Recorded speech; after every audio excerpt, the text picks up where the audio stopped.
Well, Maura, that was an awesome setup and introduction, and I'm really humbled to be here and talking to all these folks.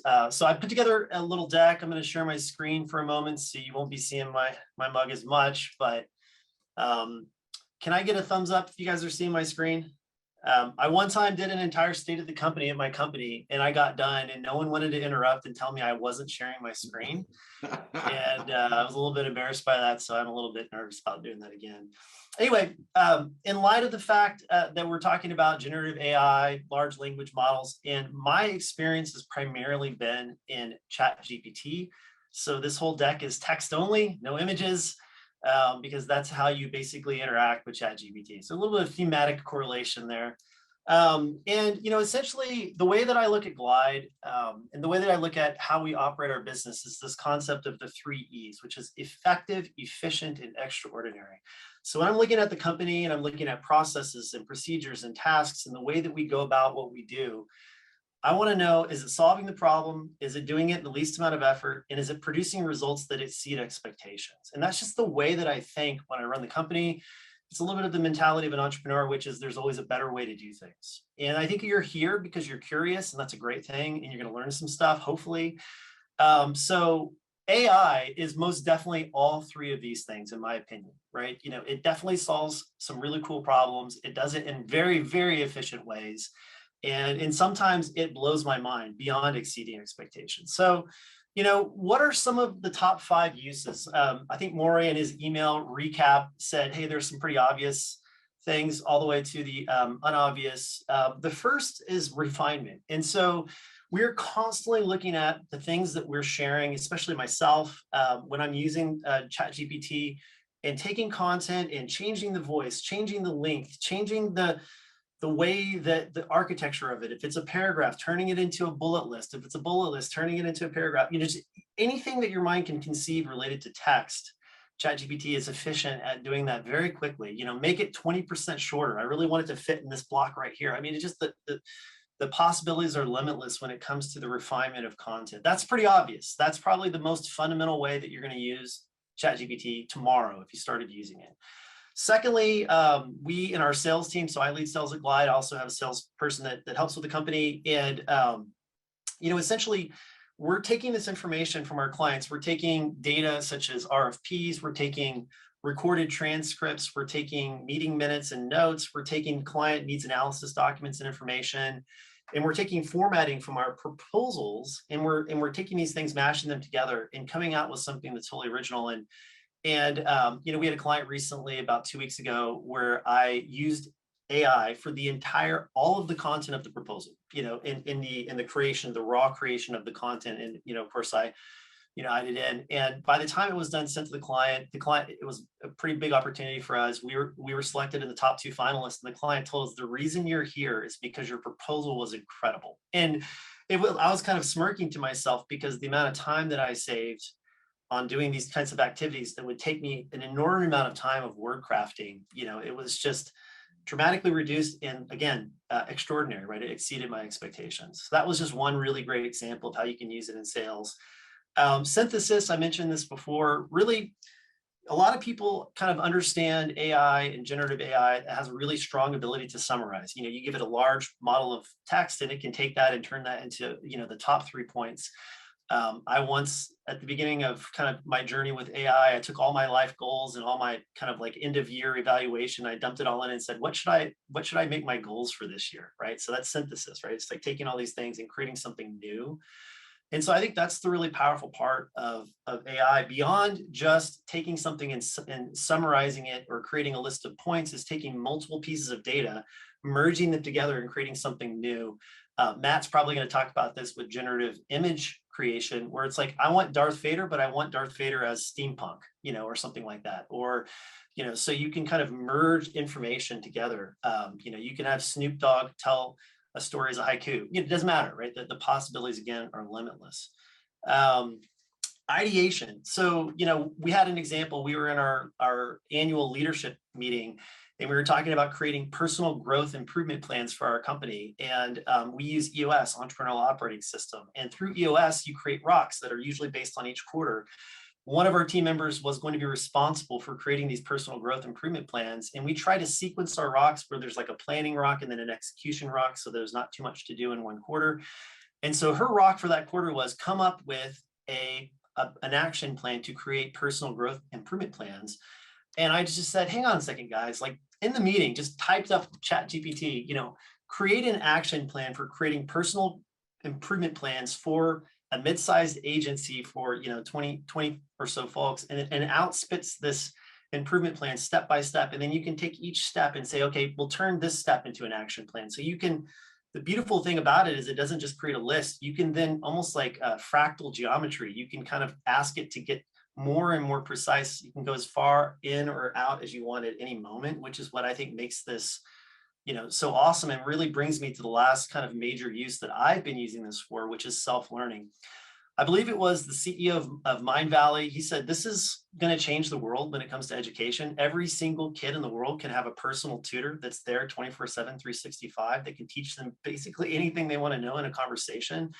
And so, you can ask it questions. We tend to bypass this. I was talking with Maury, I kind of jokingly say this is like having a friend that's read the entire internet and being able to ask it any questions. Like, what would you do with that in your business and in your daily life? My water heater broke and I had to buy a new water heater. And I had a long conversation with ChatGPT about water heaters and types of water heaters and how they work, and what I should look out for when I'm buying one, from a person that's installing it. And I walked away like way more confident about like having that conversation with someone where there is traditionally a information asymmetry, where this person knows much more than I do, and now I've been equipped.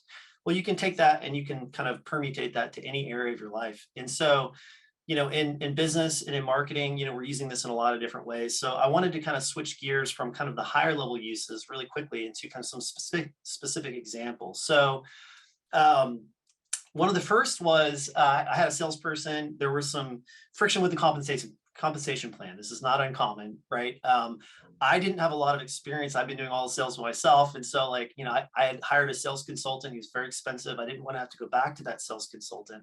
So I just asked ChatGPT to play the role of an expert sales consultant. And I had an hour conversation about putting together a compensation plan. I put in all of the inputs, like, here are the troubles I'm having. Here are the specific issues the salesperson's having. Here are all of the aspects of my agency that are pertinent to this topic. And I had an hour-long conversation. You think, how do you have an hour-long conversation with AI? But I kept asking it, what if you added recurring commissions? What if you changed, the commission structure to this? And it would just spit out the math in real time. I mean, no one could do this. It would take me hours to create and update all of those spreadsheets. And it was just getting done in real time. It was like kind of mind-blowing, the possibilities there. Another example was just for like trying to test out my abilities. I coded a fully functioning web crawler in less than an hour using Python.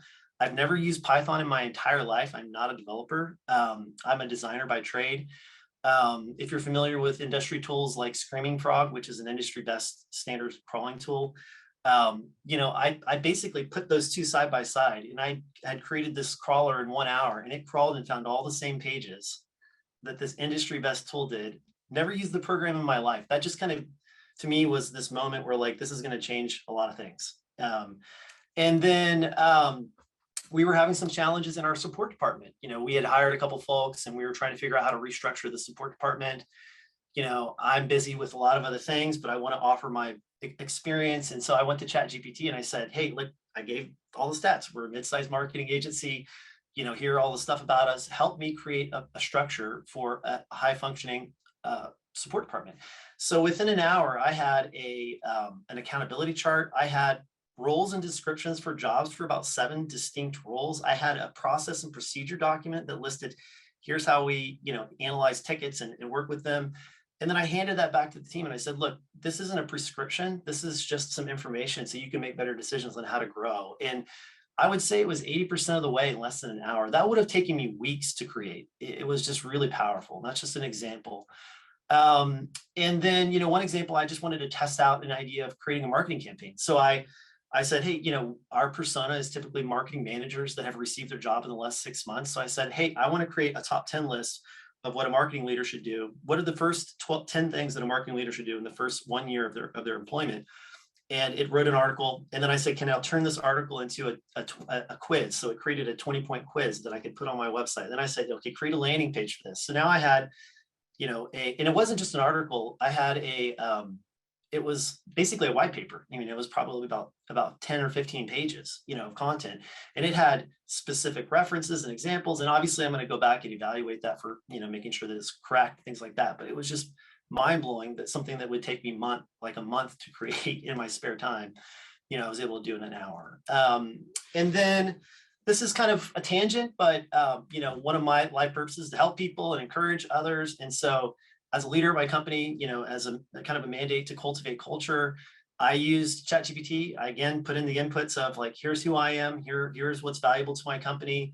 And it created a thematic schedule of motivational quotes that I post every day to my team. And so now I just jump into ChatGPT, grab the quote for that day. It knows what the date is. So it just puts all the dates going forward for the first, the next 3 months or something like that.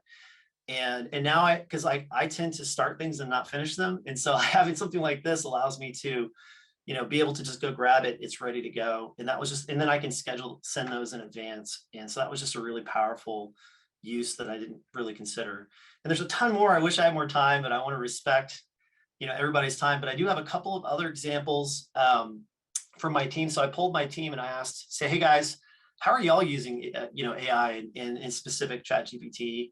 And here were some of the examples. Our UX architect is using them now to create high quality questions for tree testing. If you're familiar with tree testing, it's where you create architectures for marketing websites, and then you can create a list of questions like, if I was this person, where would I find this piece of information? Well, that tends to take a lot of time because you have all of these factors to kind of input into a very thoughtful set of questions. From usability, now she can essentially just kind of dump the site architecture, tell it what she wants. I mean, again, your friend who has read the whole internet, well, not the whole, but a large portion, right? Is able to write these questions. The content team is able to produce missing pieces of content, so we're not so like beholden to the client in the case where the client is, creating content.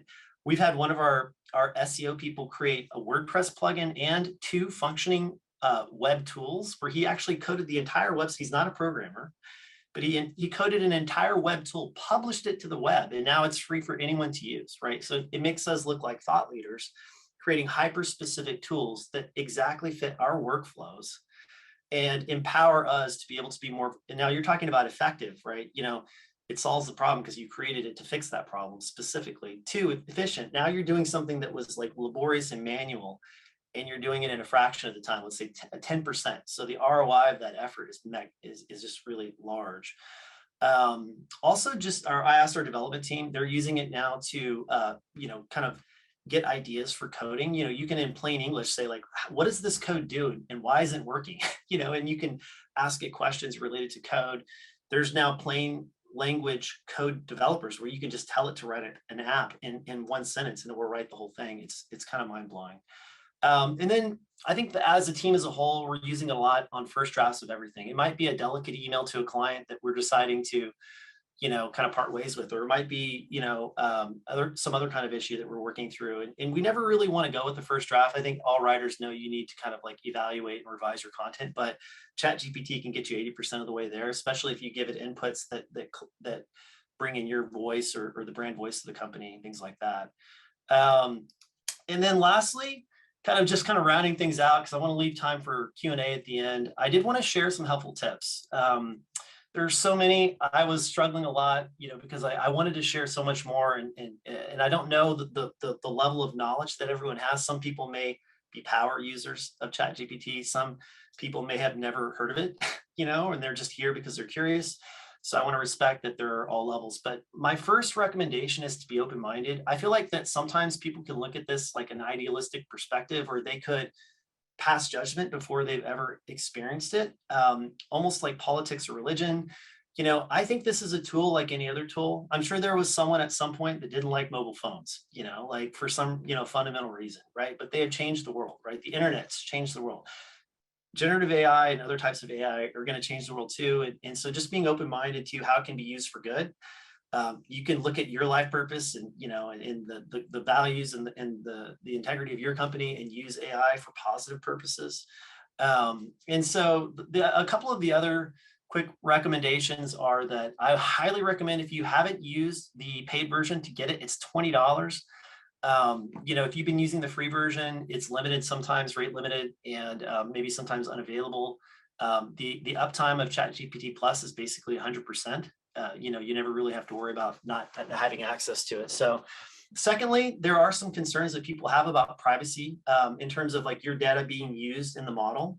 So if you put in like intellectual property from a client or from yourself, you're exposing yourself to risk of that being exposed. Well, the good news is they thought of this. So there are two options for you. You can do a general opt-out. They have a form on their website. You submit the form and you're completely opted out from the data model and data sharing. So there's absolutely no data sharing. It's real easy. It's just a link to a Google form. The second option, which I think is really cool, is they have added, as of May, a checkbox inside ChatGPT where you can turn off data sharing for a conversation, turn it back on later. So you can have some conversations, turned off or turned on. And so I think that's a great feature. There were multiple countries and states and things like that banning ChatGPT because of data privacy. And so I think this really addresses that head on. So that should be helpful for you guys. And if you're not familiar, there's ChatGPT 3.5, 4 came out recently this year, and I believe it's like light years better. So if you haven't experienced using ChatGPT 4, my recommendation is like get the Plus plan and start using it. It is way better. It's slower, but there is a caveat in that you can only use it like 25 times in 3 hours right now, over a 3-hour period. So like a rolling 3-hour period. And there's been some times where I've been working on proposals where I hit the limit and I literally just, I'm not even going to work on this proposal until I get back, because it's so much better to work with ChatGPT. So just, realize that. And finally, 2 final points is to pre-save your common prompts. I have a prompt that's like my description, like who I am in like a paragraph. I have a description, who Glide is, what our values are, what our brand voice is, what our purpose and vision of the company is, and it's really encapsulated. And so like when I want to infuse or ask a question, I can just copy and paste those in and it will write a response, but the context of me and my company, and I don't have to like write that in every single time. It makes a huge, huge benefit, because you could just say, form an email to a client about this. And it just takes all those values and it just instills those into that message. And it just makes it really easy for you to communicate like you. And that's the whole point, And then finally, the beta features. These have been unlocked as of May. In fact, I think it was like May 12th. A lot of you guys may not realize this, but ChatGPT has a date limit of basically consuming the web up until 2021. And so everything after that it's not in the data model. Well, the beauty of the beta feature is twofold. They have modes. One of the modes is browsing. So you can actually ask it, go to this website and tell me what this website's about. The beta feature functionality will go visit that website, crawl the website, come back to you and tell you, here's what this website's about, right? So the browsing mode is really powerful. One of the ways I'm using the browsing mode right now is that you can grab a link. I tend to share articles about happiness or fulfillment to my team. So you can go grab an article off CNN and say, hey, summarize this into a short executive paragraph that's fun, witty, and has lots of emojis. And then copy and paste that into your Slack with a link to the article. And now like 90% of your people aren't going to read the article, but they got the gist of the article from that one little snippet, right? And then finally, plugins. I don't know how many. There looks to be like hundreds, or maybe we're going on 100 plugins. So there's a plugin called Chat with PDF. There's a plugin called Chat with Video. You can put in any YouTube URL and say, tell me what this video is about. I had a client recently that gave me a PDF and a video and said, hey, I want you to watch these and tell me what you think. I was really busy at the time, so I just grabbed them, threw them into ChatGPT, and have it give me the summary of those. And then I responded back to him thoughtfully about those articles. It wasn't disingenuous. I told him I used that tool, but it helped me be able to consume that data faster. So there's plugins for everything. They have plugins for Zapier and you name it. So I think that it's worth it to get the Plus plan. And that's basically all I have. And then I'm just going to finish with this, Maury. One of my favorite lifelong quotes is by Vern Harnish. She's the founder of EO, Entrepreneur Organization, and Scaling Up. I love this quote. It says, success belongs to those who have 2 attributes: an insatiable desire to learn and an unquenchable bias toward action. So I really encourage you, if you haven't been playing around with this, have an open mind, but get curious, experience it for yourself, and make your own judgments. Thank you.